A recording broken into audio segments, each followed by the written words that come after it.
de su cuerpo.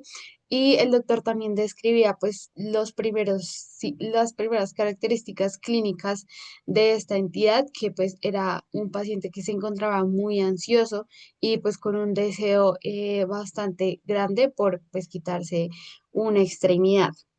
Posteriormente, en 1977, se describieron dos casos de unos hombres que buscaban una amputación electiva por encima de la rodilla, y en ellos se describió un poco más la clínica, encontrándose que ellos tenían más una idea fija en amputarse la pierna, más que se tratara de un delirio. Y posteriormente, pues en estas dos personas se clasificó específicamente que se trataba de una parafilia. Le pusieron dos nombres: el primero apoptenofilia, que es como amor por la amputación, y el segundo que es acrotomofilia. Em, y allí pues fue una de las también primeras descripciones que se hicieron, pero pues eso fue más hacia la parte, digamos que parafílica, pues porque se encontraron que en estos pacientes, digamos que tenían ese deseo más relacionado hacia lo sexual con, pues con la putación. Ya en 1997 surge el término de trastorno de discapacidad facticia, donde pues el primero que lo describe es el doctor Bruno, donde explica que este pues trastorno brinda a la persona la oportunidad de sentirse amada o atendida, ya sea que él tenga la discapacidad o sea fingida o sea hecha por otra persona, pero pues le permite como esta interacción con otros, en donde se va a sentir amado. Y en 1997 y 1999, en cada año, el doctor Robert Smith es un cirujano que en esos años realizó las únicas dos amputaciones selectivas que se conocen como más recientes. Y la realizaron en el Reino Unido a dos pacientes que mencionaron que sentían que no tenían cuatro extremidades como la gente normal, sino que ellos sentían que tenían tres extremidades. Entonces allí el doctor pues hace hincapié en que estas personas sentían angustia de forma muy repentina y pues que era ya incapacitante en sus vidas.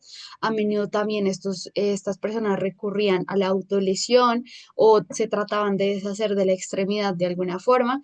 Entonces, por eso fue que él decidió, pues, realizarles la amputación electiva. Claramente eso para, pues, ese tiempo fue muy controversial y, pues, ese hombre perdió bastante de su reputación. Listo. Ya en el 2005 se hacen uno de los primeros, digamos que estudios serios. El doctor First es el que lo realiza. Es un estudio mediante llamadas telefónicas, donde más o menos identificó a 52 pacientes que pues le dijeron que tenían el deseo de apuntarse alguna extremidad. Y él observó pues sobre todo que no presentaran pues ni delirios ni estuvieran en un estado psicótico. Y ya con eso él pudo más o menos hacer una identificación de que tres cuartos de estas personas deseaban la putación desde la infancia o más o menos desde la adolescencia, o sea, etapas muy tempranas de la vida. También describió lo mismo que se venía plantando desde hace ya un tiempo, que es que sienten mucha angustia, muchos deseos de autoamputación. También presentaron un deterioro del comportamiento y funcionamiento laboral y social, y más o menos el 73% de los casos veían la amputación como un objetivo para restaurar su propia identidad corporal percibida por ellos, y no era tanto relacionado a la gratificación sexual, lo que pues allí en el 2005 se empezó a contradecir pues la idea de que se tratara de una parafilia asociada al deseo de amputarse una extremidad. Y aquí es cuando ya se le empieza a dar el nombre de trastorno de la integridad de la identidad corporal. Ya en 2011 se hacen las primeras teorías sobre que podría tratarse de un síndrome neurológico, para lo cual pues le proponen el término de xenomelia, al describir que pues hay un fallo en incorporar el miembro que está afectado a la imagen corporal debido a una reducción de la actividad en el lóbulo parietal.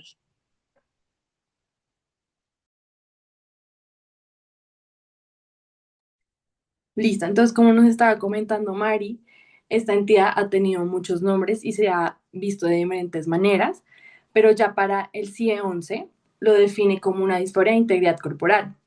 Y ellos lo dicen que se caracteriza por un deseo intenso y persistente de quedar físicamente discapacitado de manera significativa. Esta va a tener un inicio temprano en la adolescencia, acompañado de incomodidad persistente o sentimientos intensos de ineducación con relación a la configuración corporal eh, del no discapacitado.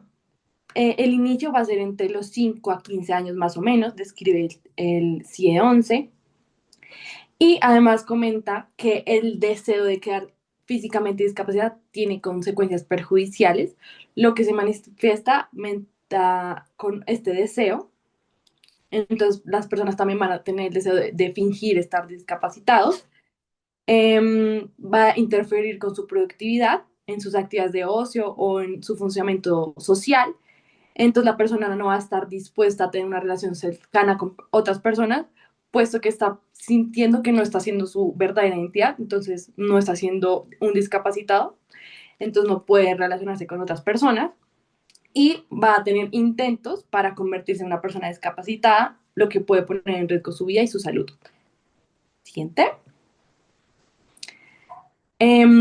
Podemos ver que en la epidemiología, en un estudio que se realizó en Alemania, en países de habla alemana, que la prevalencia era de 0,01%. Esta fue realizada en 2023. Entonces, como podemos ver, es una enfermedad muy rara.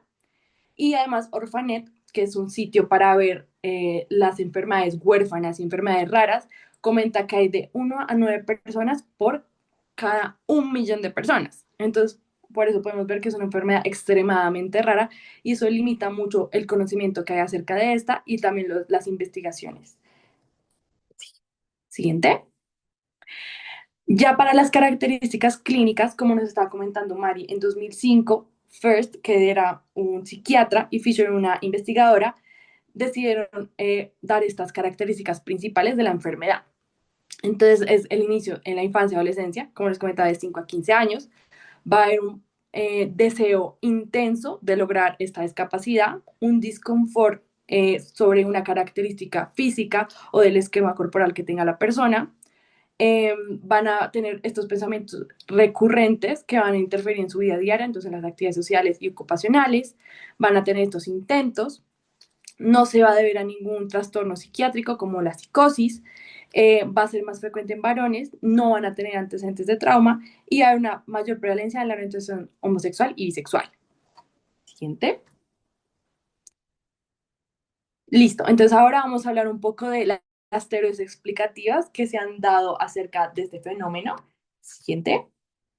Entonces, primeramente vamos a hablar de la psicológica psiquiátrica. Básicamente, esta se enfoca en que hay dos partes o dos explicaciones, que básicamente es que primero es una compulsión sexual que tiene como núcleo una parafilia y la otra es que es una alteración de la identidad y que puede estar relacionada a un trastorno de identidad de género. Primeramente vamos a hablar de la compulsión sexual que tiene como núcleo la parafilia. En 1977 tenemos un estudio de Moni y otras personas que nos reportan un caso de dos hombres sanos. Uno tenía un pie más grande que el otro, tenía el pie izquierdo más grande que el derecho y además tenía el músculo de la pantorrilla, el gastrocnesio, atrofiado. Y el otro, como importante, estaba en psicoterapia porque tenía una preocupación sobre ser rechazado socialmente por su orientación sexual, ya que era homosexual.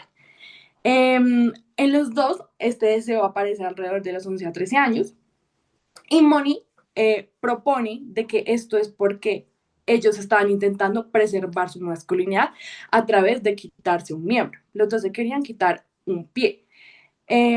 Por lo que él define esto como un amor por la amputación o el término apotonofilia. Básicamente, él lo describe que ellos tenían un comportamiento erótico que les iba a producir una excitación sexual al quitarse el pie y por eso que eso mismo les da una atracción por la asimetría corporal.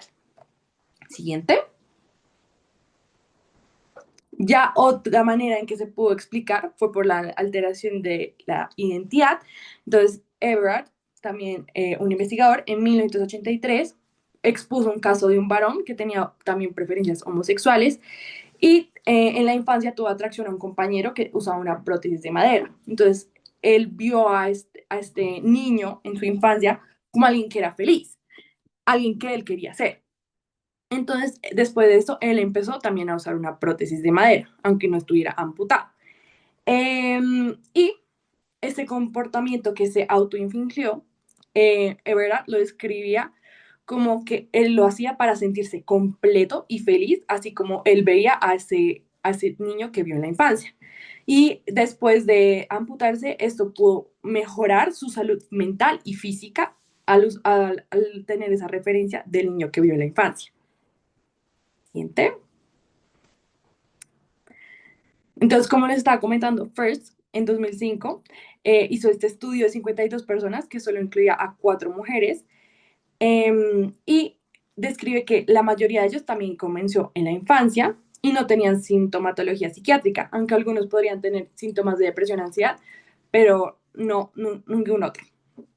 Y también tenía una admiración a los cuerpos amputados. En ellos, la amputación tuvo una resolución del deseo y de la angustia que sentían por estar amputados, por lo que él propone que esto surge por una discordancia entre la imagen corporal que tienen y el cuerpo físico, por lo que él lo describe como una alteración en el desarrollo de la entidad de estas personas y lo hacen con el propósito de sentirse completos y feliz para estar completos, básicamente. Siguiente.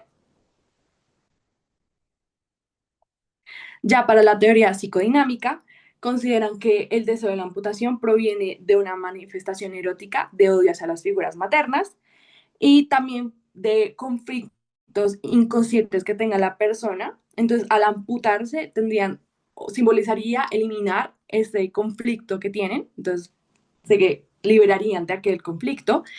Y no sería como una atracción al dolor o por realmente estar discapacitado, sino simplemente para liberar de ese conflicto y por una necesidad de congruencia entre el yo y su cuerpo físico.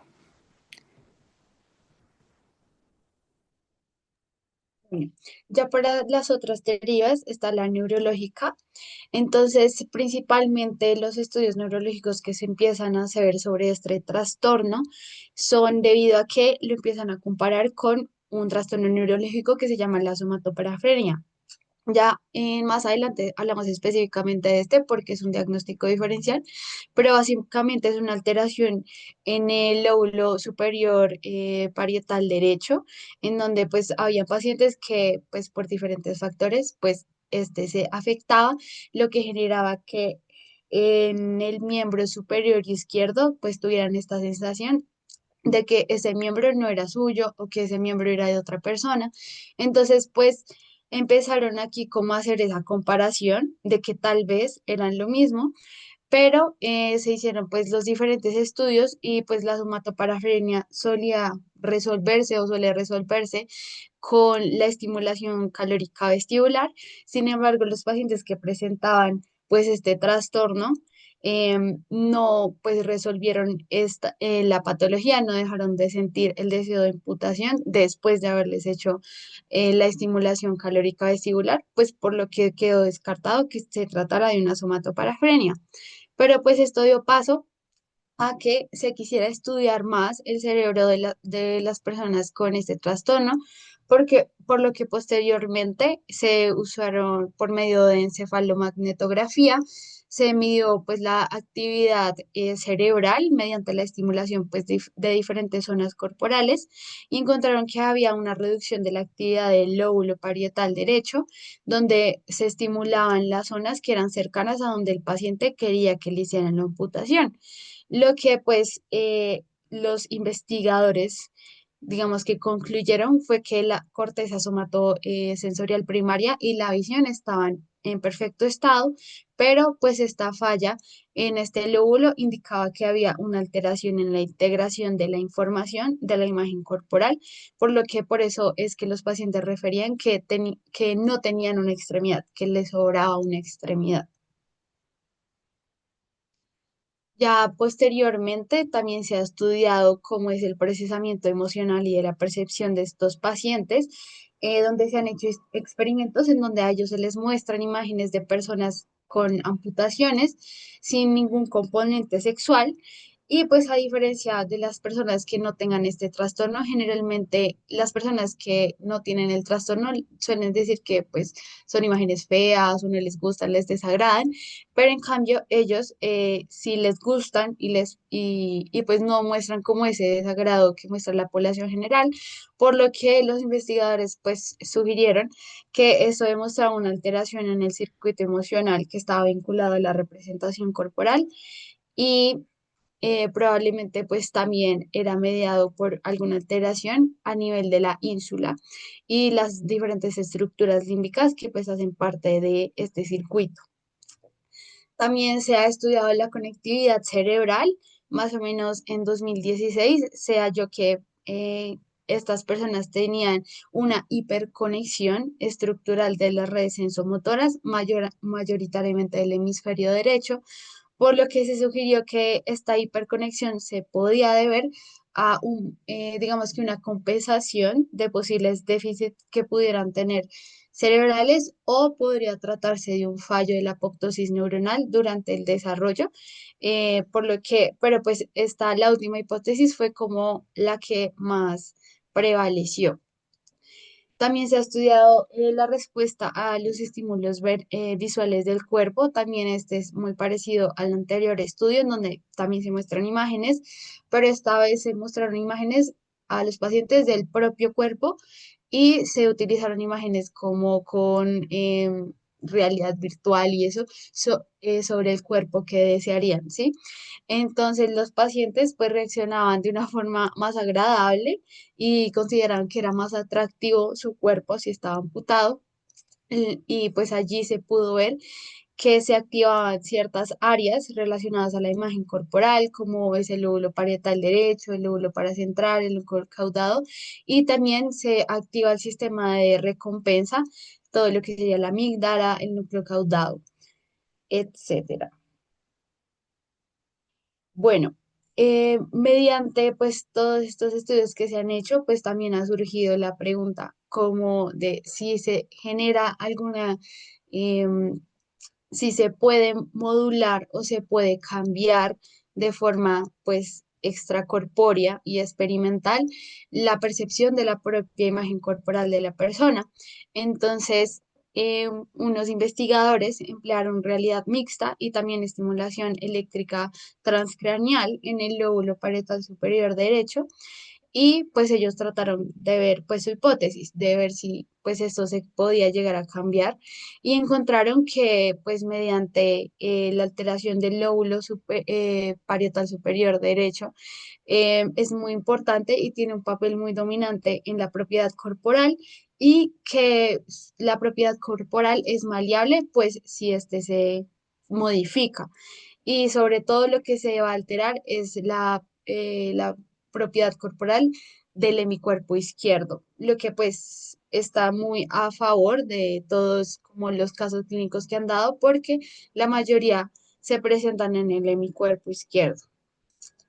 También se ha hablado sobre los juicios sobre el tamaño y la forma corporal. Esto es un poco relacionado a otros trastornos que se han identificado parecidos, porque pues digamos en trastornos como la anorexia o la dismorfia, las personas suelen sobreestimar o infraestimar alguna parte de su cuerpo, pero pues esto se trató de evaluar en estos pacientes para ver si cómo estimaban el tamaño y la forma de sus extremidades, pero no encontraron pues alteraciones significativas en la integración sensorial, por lo que ellos describen, los investigadores, que no se trata de un trastorno de la percepción corporal como clásico, como lo sería la anorexia o la dismorfia, sino algo que puede tratarse de alguna alteración en el sistema nervioso central combinado con el periférico. Bueno, ahora vamos a hablar de algunos de los diagnósticos diferenciales que pues son muy importantes tener en cuenta. Listo. Sí, entonces como mencionaba Mari, es muy importante mencionar por qué no los vamos a asignar a otro tipo de entidad. Porque como ustedes se pueden estar preguntando, ¿qué tal que sea otro tipo de entidad que no se haya identificado correctamente? Entonces, primeramente tenemos los trastornos psicóticos y como todos sabemos, estas tienen características de delirio, alucinaciones y pensamiento desorganizado. Pero esto no se presenta en la disforia de integridad corporal, porque además se puede considerar que no tienen ninguna creencia falsa sobre la realidad externa de su deseo de ser discapacitados. Además, tenemos el trastorno dismórfico corporal, que según el DSM-5 nos habla de que es una preocupación por uno o más defectos o imperfecciones percibidas en el aspecto físico que no son observables o parecen sin importancia a otras personas. Acá a continuación les traigo una tablita para que podamos diferenciar un poco mejor las diferencias entre el trastorno dismórfico corporal y el trastorno de identidad corporal. Entonces, como hemos hablado, eh, el comienzo del trastorno dismórfico corporal va a ser en la adolescencia y también en la edad adulta. Y va a tener una preocupación por una parte del cuerpo y cómo lo percibe la sociedad o los demás. Va a haber ese aspecto físico como defectivo, que tiene un defecto o es algo malo. Va a tener sentimientos de vergüenza, de baja autoestima. Va a tener comportamientos compulsivos, como consumir menos comida, hacer ejercicio, y va a tener esto como una consecuencia la obsesión. Y no les va a generar ningún placer asociado. Ya en lo que hemos hablado, este va del trastorno de integridad corporal, va a tener un comienzo en la infancia y también se podría decir que en la adolescencia, y va a tener una naturaleza que va a tener una sensación de que su configuración corporal y funcional es errónea. Esta no va a ser tan natural, no va a tener, no van a ser conscientes de no, van a ser conscientes de lo que piensan es subjetivo, las otras personas no piensan como ellos, y no se van a avergonzar de esa extremidad, sino simplemente sienten que no hacen parte de su identidad. Como comportamiento van a tener eh, van a simular que tienen la discapacidad que desean, van a tener algunos efectos calmantes con esto y van a buscar la amputación electiva. Siguiente. También uno que se habla mucho es el miembro fantasma, pero como todos sabemos, este va a provenir después de que haya una amputación. Entonces, cuando se presentan sensaciones en esa extremidad ausente, que ya no está, y básicamente se puede decir que este tiene un desencadenante y la rehabilitación neuropsicológica va a ser un tratamiento efectivo, no como vemos en la disforia de integridad corporal. También se habla mucho del trastorno de despersonalización y básicamente esta va a ser una experiencia persistente o recurrente de irrealidad, distanciamiento o de ser un observador externo respecto a los pensamientos que tiene la persona, sus sentimientos, sensaciones o el cuerpo o sus acciones. Pero ¿cómo podemos diferenciarlo del trastorno de integral corporal? Es que básicamente ellos van a presentar estos episodios eh, por algunos segundos a minutos a horas. Normalmente no van a tener este deseo de amputación y van a presentar asociado también mucha ansiedad. Siguiente.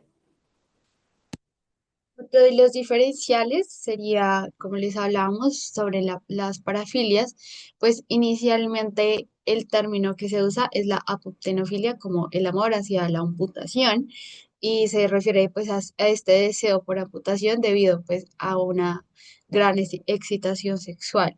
Sin embargo, pues ya sabemos que, digamos, son temas aparte, la apoptenofilia es una parafilia y el trastorno de la identidad de la integridad corporal es otro. Más o menos en el 2005, Fierce describió que el 87% de los pacientes que él vio sentía una atracción sexual por alguna persona amputada y un tercio de sus pacientes también presentaban alguna parafilia. Sin embargo, esto no se vio como significativamente pues una cifra importante. O sea, si se considera que el deseo puede ser una de las razones por la que la persona quiera amputarse, pero no es la razón principal, por lo que pues aquí se estaría haciendo la identificación entre la parafilia y el trastorno pues del que les venimos hablando, por lo cual el deseo de la amputación en el trastorno de la identidad corporal sería multicéntrico, tendría pues diferentes razones que tanto expresa el paciente como los demás que se han visto. Y la somatoparafrenia, que es este trastorno neurológico en donde hay una alteración o una lesión en el lóbulo parietal derecho, que generalmente tiene su expresión en la extremidad superior izquierda. Generalmente las diferencias que tiene con el trastorno y la identidad de la integridad corporal es que estas personas suelen presentar heminegligencia en el lado afectado, no suele ser bilateral y también puede resolverse o espontáneamente o mediante la estimulación vestibular calórica, lo que pues ya les veníamos hablando que pues es esta diferencia entre los dos trastornos.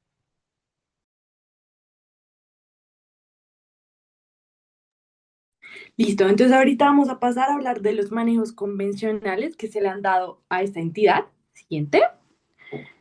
Entonces tenemos primeramente la terapia cognitivo-conductual, que ha demostrado reducir la ansiedad y depresión que está asociada a esta condición, pero meramente no elimina el deseo central de la amputación. Entonces las personas puede que se les bajen estos sentimientos, pero realmente no van a quitar el deseo de amputación y van a seguir con este deseo y con la estimulación de la discapacidad, que es otro medio para el manejo. Es importante mencionar que Percy Fisher lo relaciona más con la capacidad de afrontar que con la resolución del trastorno per se. Hablando ahora de la simulación de discapacidad, es básicamente el uso de dispositivos o modificaciones temporales como ya sean los vendajes, silla de ruedas, prótesis, para simular la discapacidad. En este caso, los pacientes van a presentar un alivio parcial, pero realmente tampoco les va a quitar ese impulso, ese deseo central de esta entidad. Y en algunos casos, o en la mayoría de casos, se describe que esto aumenta el deseo de amputación en los pacientes. ¿Siente? También se ha estudiado un poco, aunque no de forma extensa, la farmacoterapia para estos pacientes, sobre todo pues los antidepresivos, en donde se ha visto que en algunos casos puede disminuir el deseo compulsivo de tener que amputarse una extremidad, pero realmente nunca logran suprimirlos. Hay muy pocos casos en donde describen que se suprimen o básicamente casi no hay. Berger et al. Sí describe que con el uso de fluoxetina en altas dosis se lograba una disminución del deseo de ser amputado, pero pues también First, que es uno de los primeros que estudia este fenómeno, cuenta que alrededor de 40% de sus pacientes ya habían tomado algún psicotrópico, sobre todo pues los que más se han estudiado para estos pacientes son los inhibidores de la recaptación de serotonina. Sin embargo, pues como les digo, no hay la suficiente evidencia para que pues se trate de la farmacoterapia como el tratamiento inicial. Listo. Ahora vamos a hablar del neurofeedback, que básicamente es un tratamiento innovador que se ha presentado para esta entidad. Básicamente es donde el paciente va a observar en tiempo real su actividad cerebral por medio de un electroencefalograma y va a aprender a modificarla mediante ensayo y retroalimentación visual auditiva. Básicamente esto va a ser para reorganizar la representación corporal que tiene el paciente sobre el miembro o la parte que esté rechazando, ya sea sus ojos o su parte auditiva, y para que pueda ser reintegrada a su esquema corporal.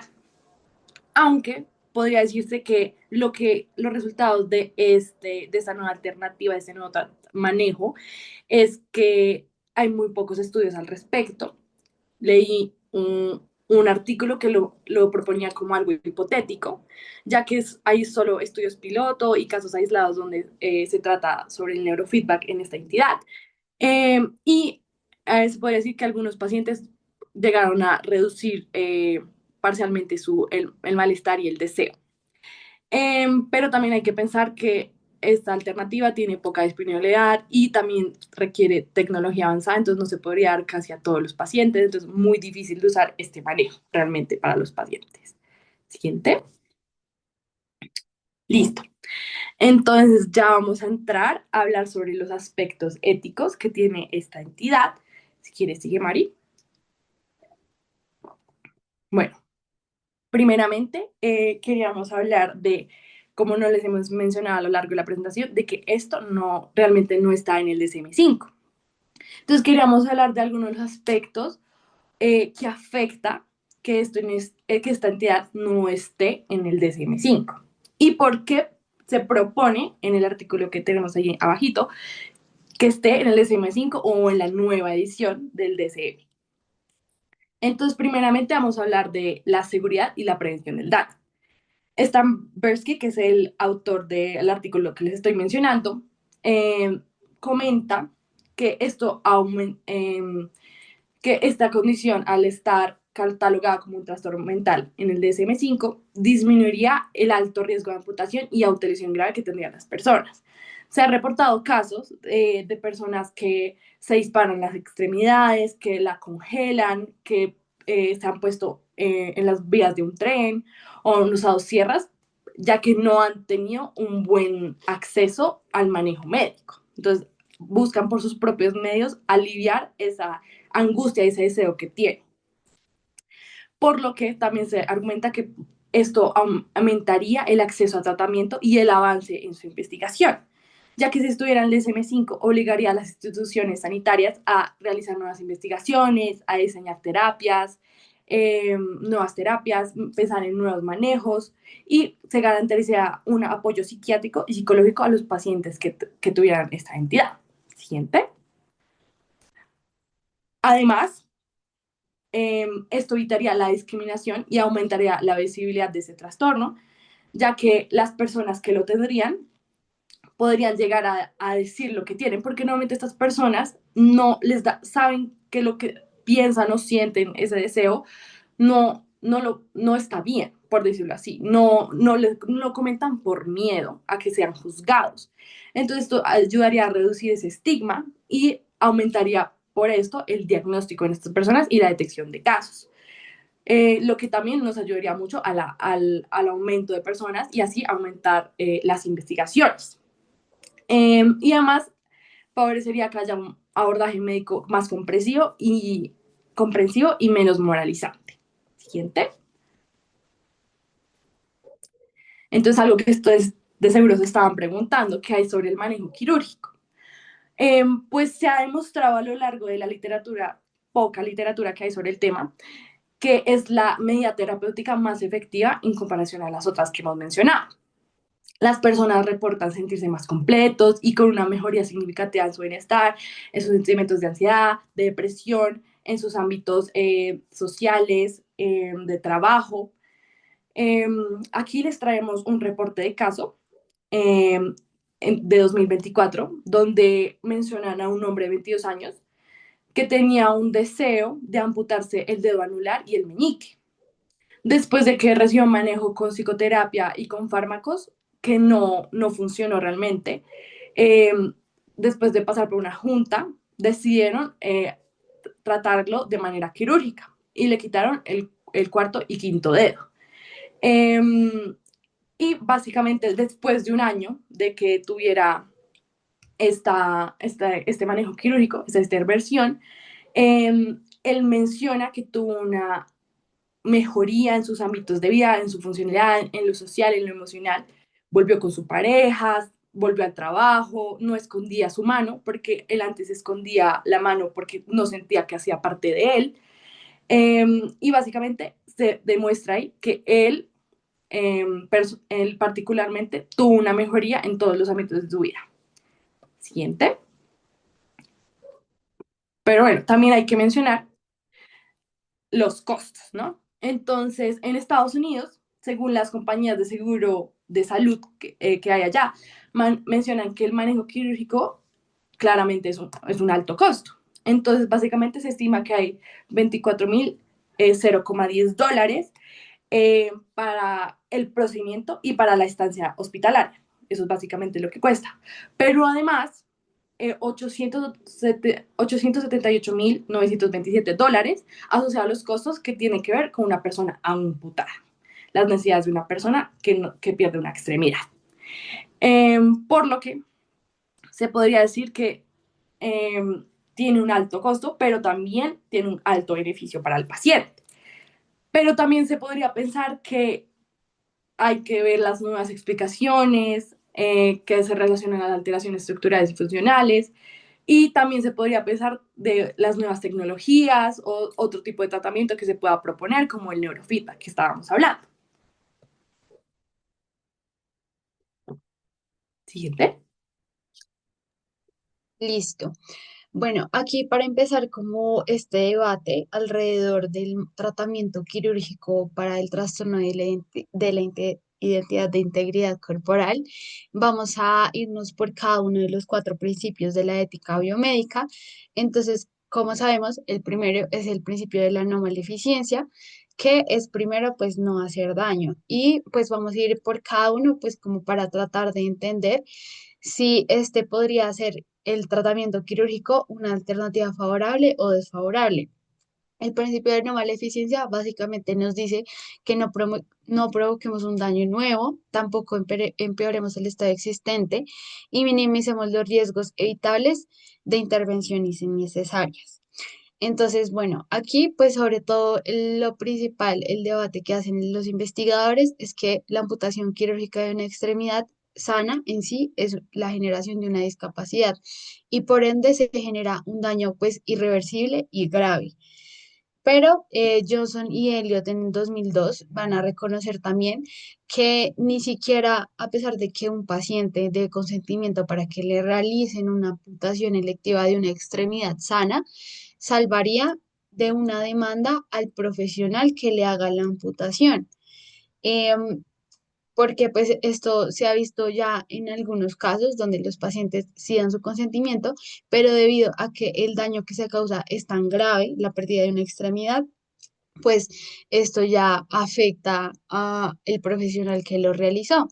Y también ellos dicen, argumentan que es poco ético realizar una intervención quirúrgica cuando no se ha reconocido realmente el verdadero origen del trastorno de identidad de la integridad corporal.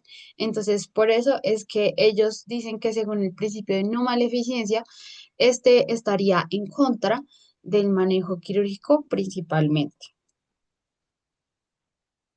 Listo. Ahora continuando con autonomía, tenemos que esta es la capacidad de tomar decisiones libres, informadas y voluntarias.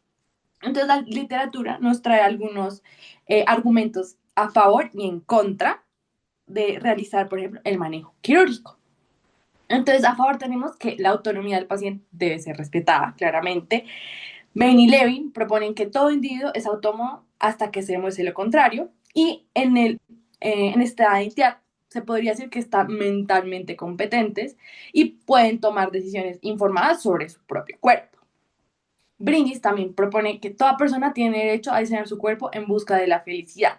Y esto también se podría comparar con las cirugías estéticas. Ya para los argumentos en contra, tenemos que hay existencia de tratamientos alternativos, como hemos mencionado a lo largo de la presentación, que no son tan efectivos o que no se han explorado tanto como la neurorehabilitación, pero que podrían llegar a funcionar en algunos pacientes. También de que hay que hablar muy bien a los pacientes para ver si hay una consistencia con un trastorno psiquiátrico. Y además de que se podría pensar que, como hemos mencionado, hay una alteración al nivel del lóbulo parietal, entonces se podría decir que hay una alteración neurológica. Estas personas sí están completamente competentes, mentalmente competentes.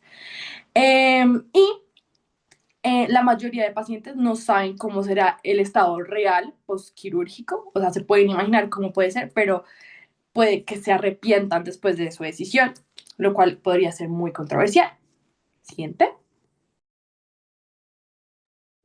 El otro principio es el de la beneficencia. Con este hay un poquito más de controversia a favor y en contra.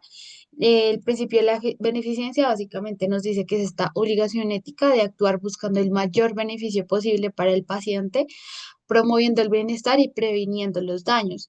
Entonces, Buchan y Children, al generar los cuatro principios de la bioética, generaron estos ítems que pues le dieron diferentes letras para describir cuándo hay una obligación de beneficencia entre dos personas. Entonces, pues las trajimos aquí como para que digamos que ustedes también analicen si los pacientes se podrían beneficiar del tratamiento quirúrgico. Ellos definen que el primer principio es que A, o sea, el paciente, corrió un riesgo significativo de pérdida o daño a la salud. El B es que las acciones de B, o sea, pues el profesional que lo atienda, son necesarias para prevenir esta pérdida o daño. El criterio C dice que las acciones de B tienen una alta probabilidad de prevenir la pérdida o daño y el criterio D dice que las acciones de B no presentan riesgos o costos o cargas significativas para B. Y el último es que el beneficio que A puede esperar obtener supera cualquier daño, costo o carga que probablemente incurra en B. Entonces, pues aquí sobre todo lo que se ha analizado por medio de la literatura es que hay muchas cosas que son controversiales. La principal es que al tratar de minimizar el daño, em, con la cirugía, pues se daría un tratamiento médico adecuado bajo la supervisión profesional. ¿Por qué? Pues por lo que les mencionábamos, que estos pacientes generalmente suelen incurrir en conductas autolesivas, tratan de amputarse una extremidad y pues estos obviamente pues va a afectar su salud, puede generarles hasta la muerte. Entonces, pues esa es una de las conclusiones a favor que encuentran en la beneficencia, que también pues aliviaría el sufrimiento del paciente, pero al tratar de prevenir una pérdida o un daño al paciente que él se pueda causar, también se está generando una pérdida y una discapacidad que pues como ya lo hablábamos son daños graves. Y también, como les venía diciendo, existe un riesgo de demanda y pérdida de la reputación para el profesional, que sería pues la persona B, según los principios de Buchan y Childrens en la beneficencia. Listo. Por último, tenemos justicia, que es la obligación moral de distribuir recursos, beneficios y cargas de la atención médica de forma equitativa en la sociedad. Entonces, básicamente, a favor tenemos que hay una similitud con pacientes que quieren la reasignación de sexo. Entonces, estas personas, para tener su identidad de género o su identidad corporal, pues quieren alterarlo de alguna manera para sentir su verdadero yo o sentirse más completos.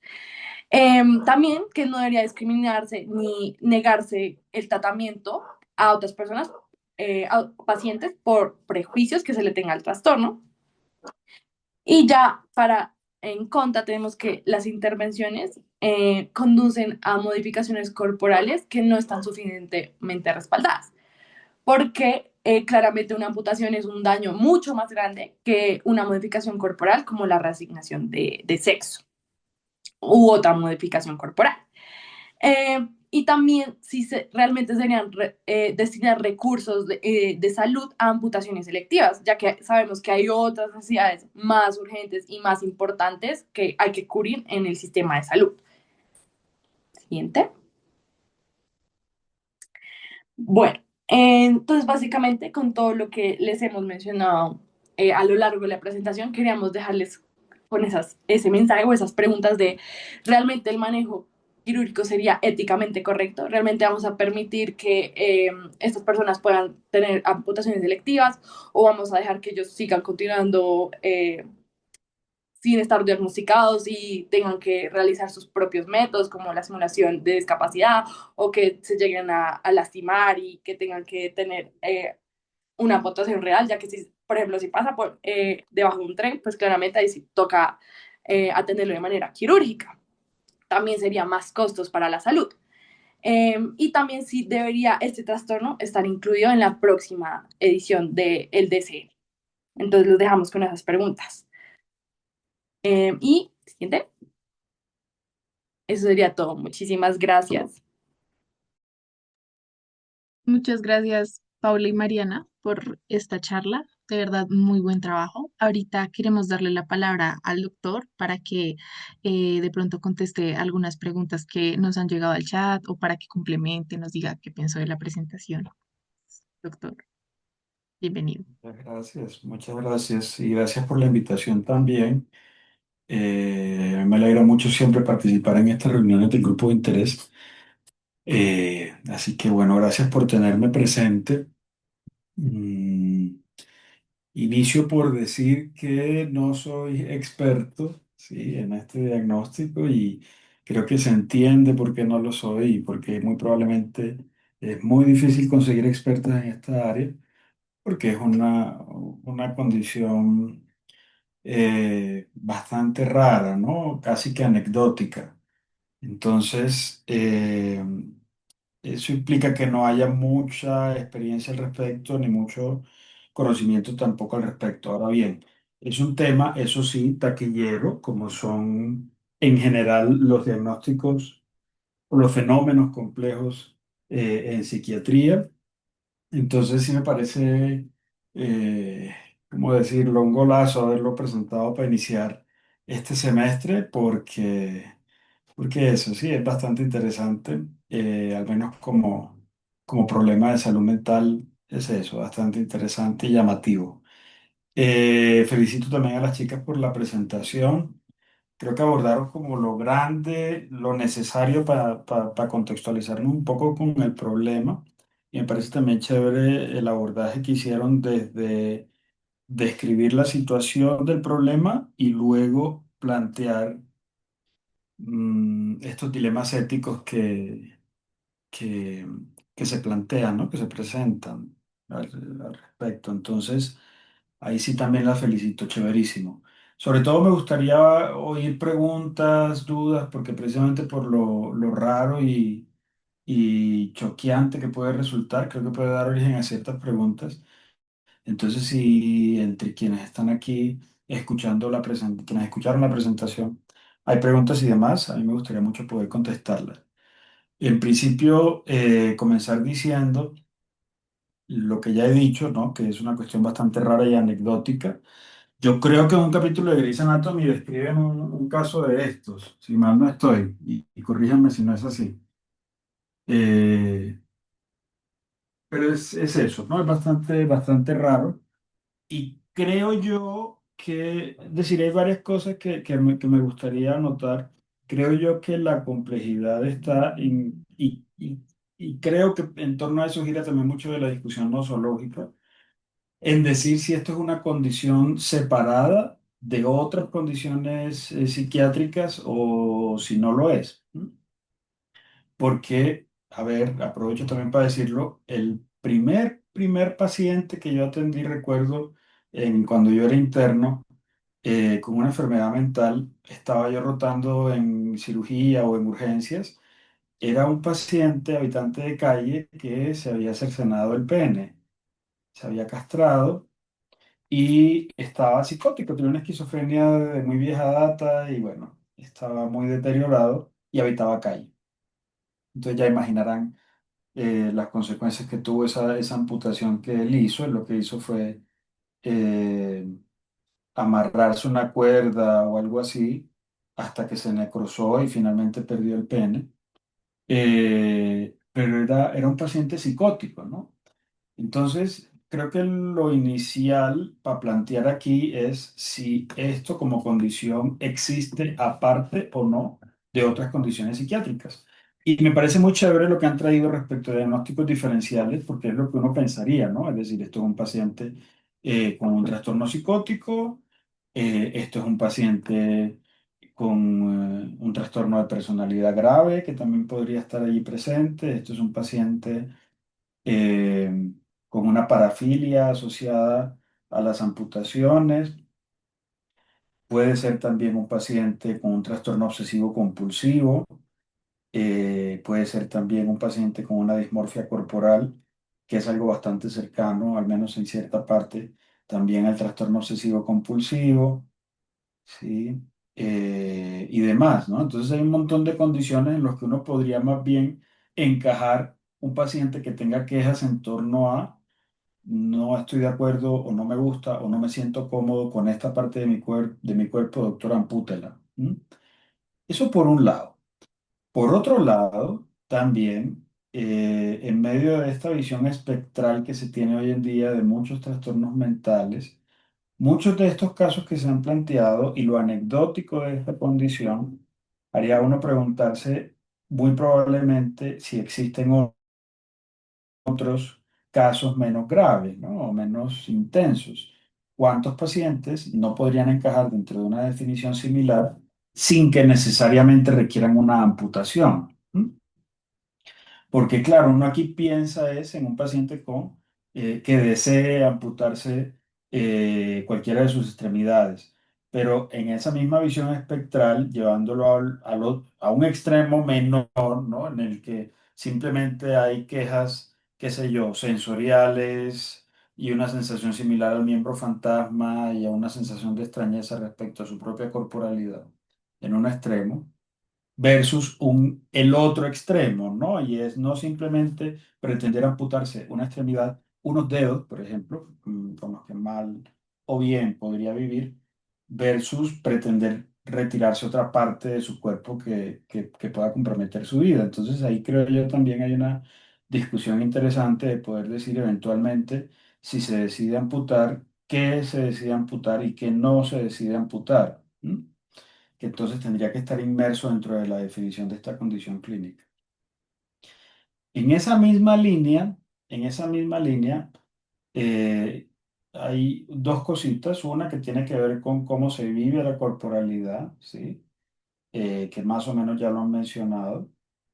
Y lo otro que tendría que ver con la intención de ocasionarse modificaciones corporales o de causarse modificaciones corporales. Y aquí ya planteaban algunos casos similares, ¿no? Y es el de un paciente o una paciente que decide asistir a una cirugía plástica porque no está conforme con alguna parte de su cuerpo y decide amputarse una parte de su abdomen, una parte de la piel de su abdomen, una parte de sus mamas porque no está de acuerdo con el tamaño, por poner un ejemplo, y así sucesivamente, ¿no? ¿Cabría eso entonces dentro de esta misma definición o no? ¿Mm? Ahora, porque entonces uno podría decir de una vez, no, no cabe, porque eso está definido por unos cánones estéticos distintos. Entonces, esto hay que verlo también en el marco de un contexto social y un contexto cultural, ¿no? Hay una serie de prácticas de modificaciones corporales que son más o menos aceptadas en un contexto cultural específico para nosotros en el mundo occidental. Es rarísimo que alguien venga a una consulta pretendiendo amputarse eh, una pierna o un dedo, ¿sí? Igual que pueda que nos resulte rarísimo que alguien decida escarificarse, ¿no? Aunque eso se entienda culturalmente apropiado en algunas etnias del África, por ejemplo, ¿no? Eh, entonces, esa definición de lo estéticamente aceptable, también imagino yo tendría que tenerse presente para poder definir o no definir esta condición clínica. Yo aquí siento que yo estoy hablando solo y quisiera saber si más o menos se entiende esto que yo estoy proponiendo, ¿sí? No, sí, Sí, sí, doctor. doctor. Listo, listo, gracias. Es una consecuencia siempre de estos Zoom, lo siento. Eh, entonces...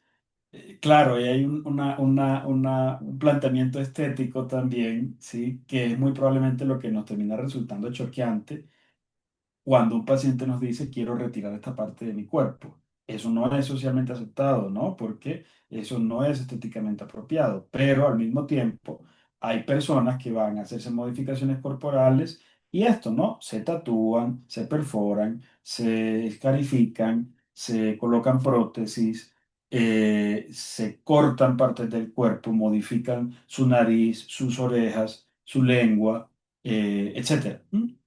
¿Entraría eso también dentro de esta misma definición o no? Es decir, eso yo creo que es el tipo de discusiones que muy probablemente tienen que darse para poder definir si esto existe como una condición clínica aparte o se enmarca dentro de otros fenómenos que ya conocemos y describimos muy bien en psiquiatría, ¿no?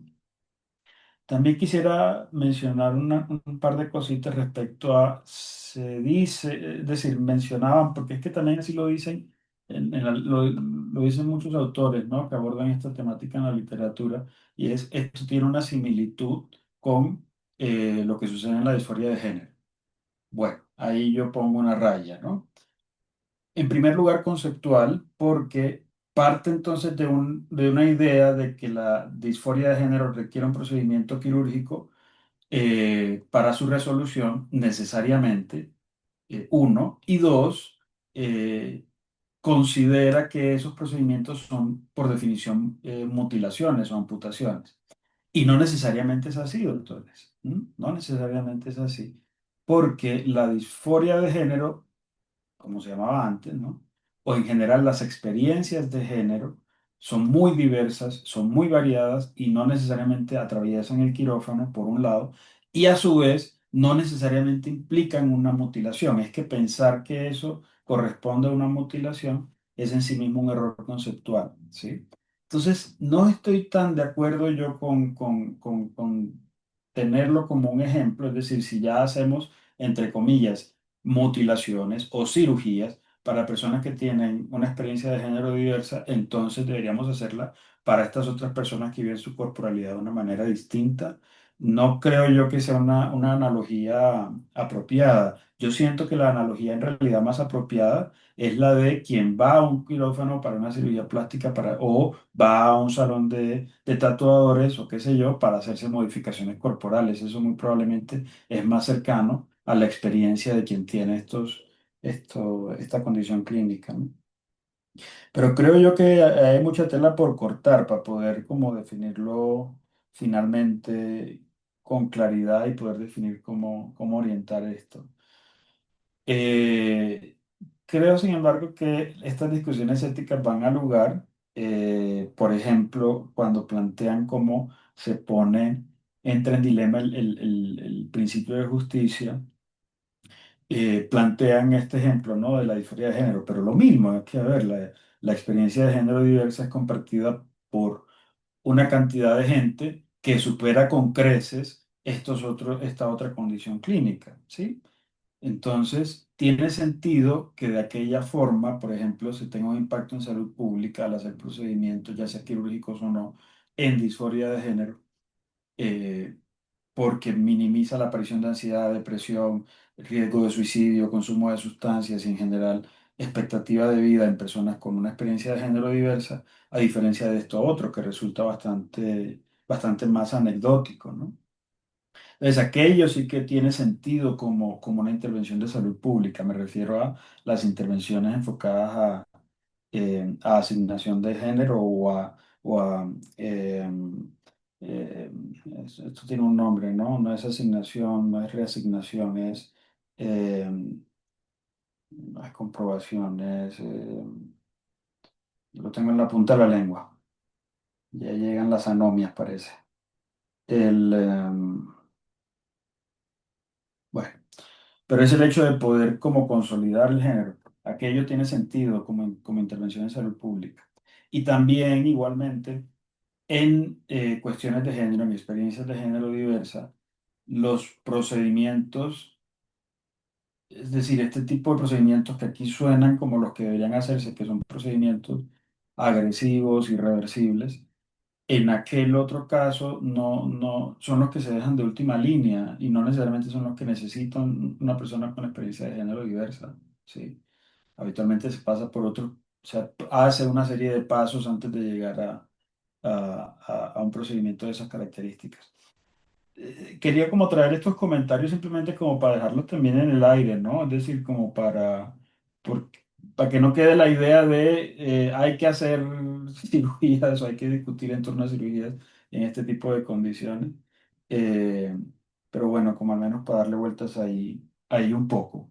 Si hay alguna pregunta que yo pudiera responder, con todo gusto lo haría. Sí, doctor, de hecho hay varias preguntas, algunas relacionadas con lo que pues, nos estaba comentando. La primera sería, ¿qué pesa más en estos casos? ¿Evitar hacer daño físico o aliviar el sufrimiento psicológico? Evitar hacer daño físico de parte del médico que hace una cirugía versus aliviar el sufrimiento que eso generaría. Sí, pero eso implica partir, eso es una falsa dicotomía, porque implica partir del hecho de que la cirugía va a aliviar el sufrimiento de esa persona y no necesariamente es así, ¿sí? Es como pensar que una persona que se hace una modificación corporal, asegurando que requiere esa modificación corporal para sentirse mejor, la hace y luego de eso no necesariamente está mejor o no necesariamente se siente más cómodo consigo mismo, que es lo típico de la dimorfia corporal, ¿no? Que es lo típico de quienes se hacen innumerables procedimientos estéticos en búsqueda de un ideal que es inalcanzable, ¿sí? Entonces, ahí se parte en realidad del supuesto de que esa cirugía va a aliviar el sufrimiento. Y eso lo pongo en duda, porque no necesariamente la cirugía aliviaría el sufrimiento, ¿sí?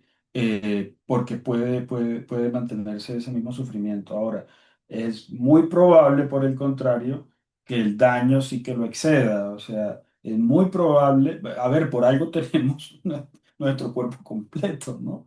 Entonces, es muy probable que si se retira una parte del cuerpo, con fines meramente estéticos, por ejemplo, o en este caso, por la idea que tiene el sujeto, de la cual está firmemente convencido de que requiere modificaciones grandes, es muy probable que el daño sea grande, sea irreparable, ¿no? Tanto a nivel físico e insisto, que es lo que venía diciendo, también a nivel psíquico. Entonces, en esencia, siento yo, se necesita conocer mucho más esta condición para poder definir qué puede resultar mejor.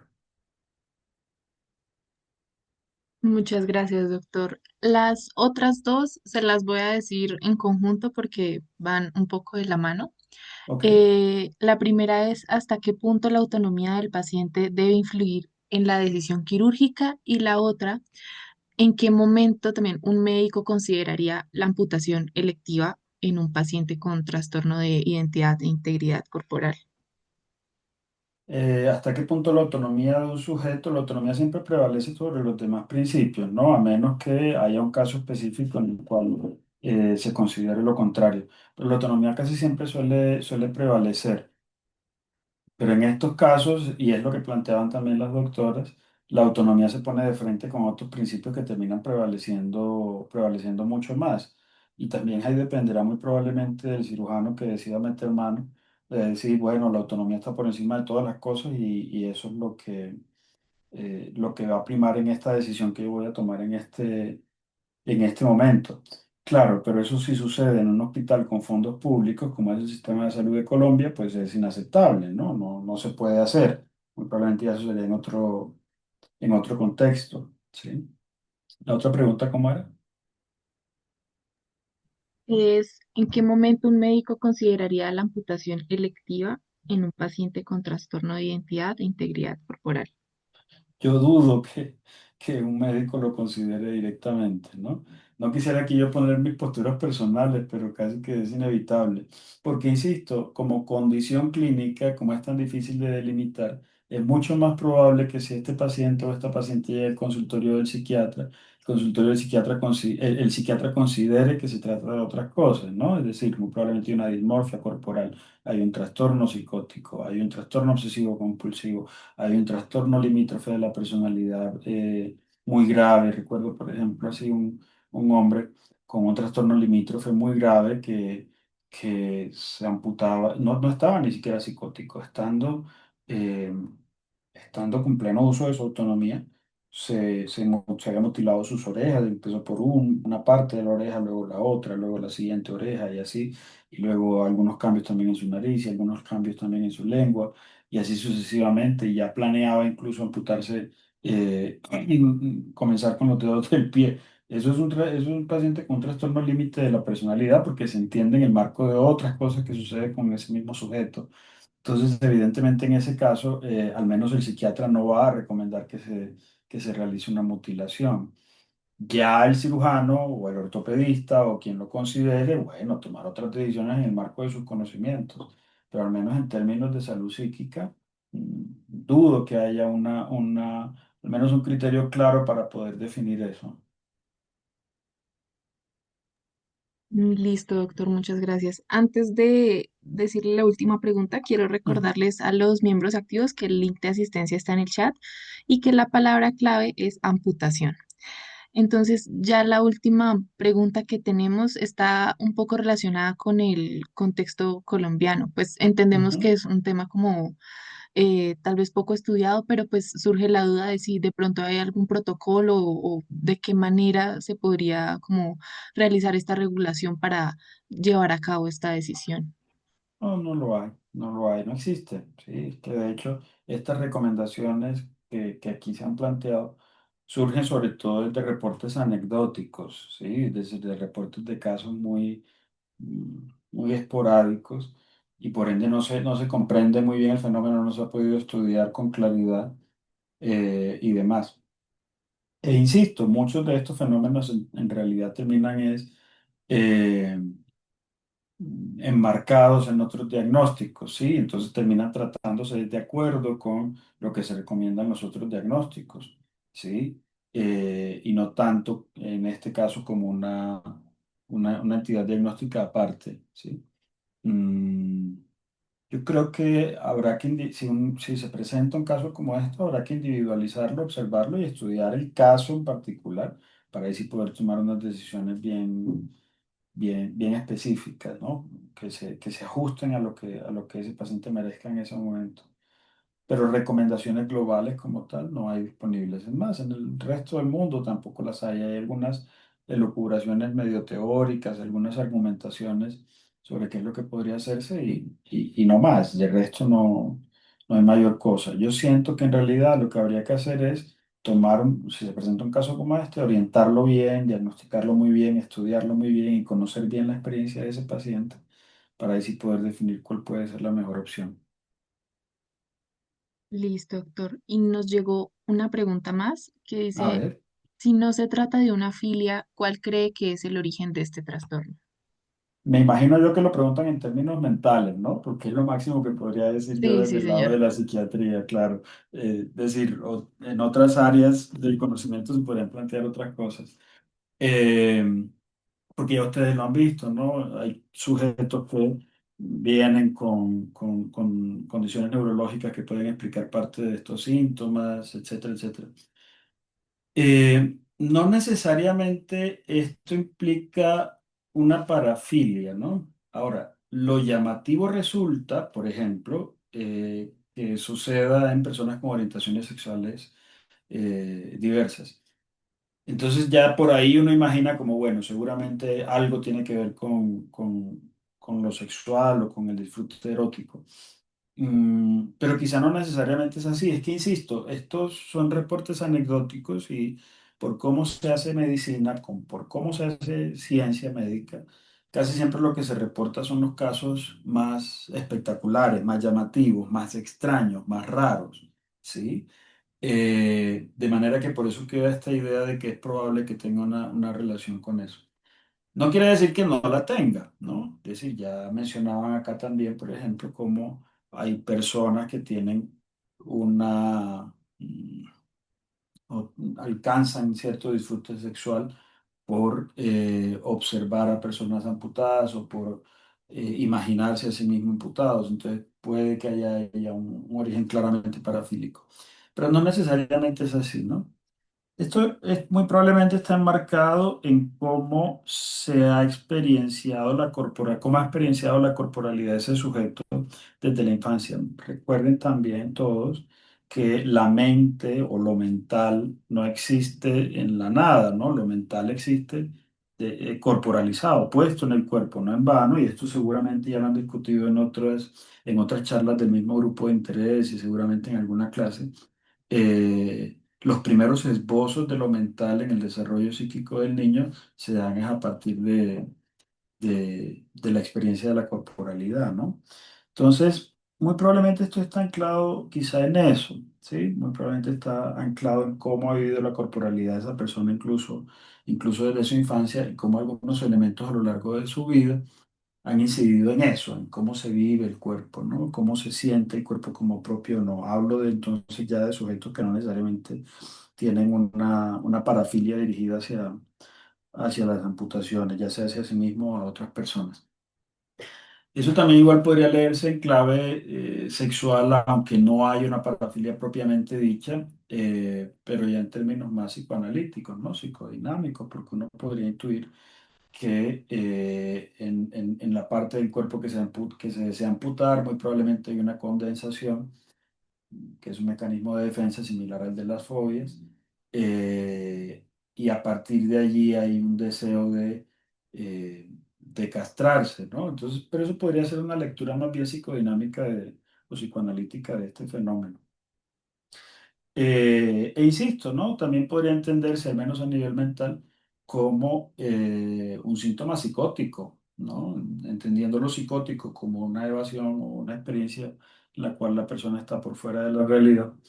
El hecho de poner en riesgo incluso su vida de esta manera y experienciar su cuerpo de esta forma también podría leerse de esa forma, ¿no? Que es lo que uno podría observar quizá en un esquizofrénico, qué sé yo. También, por ejemplo, en personas que tienen trastornos graves de la personalidad, hablo sobre todo de una personalidad limítrofe grave, podría observarse esto, porque esto a la larga es también cercano a este tipo de fenómenos autolesivos, ¿no? Que tienen las personas con trastornos limítrofes graves. Entonces también podría estar enmarcado por allí. Sea como sea, y creo que también ya lo mencionaban en la charla, no puede simplificarse este fenómeno. O sea, es muy probable que esto nos hable de un síntoma que está enmarcado en un montón de cosas y que por ende lo que toca hacer es conocer la experiencia del sujeto, cómo el sujeto vive ese síntoma del que nos habla, para así poder darle un sentido específico y poder orientarse hacia dónde hay que ir, ¿sí? No es coincidencia, por ejemplo, hablo de los trastornos de personalidad, no es coincidencia, por ejemplo, que esta misma condición clínica tampoco responda con facilidad a un tratamiento psicofarmacológico. Pues claro, es lo mismo que uno ve en los trastornos de personalidad.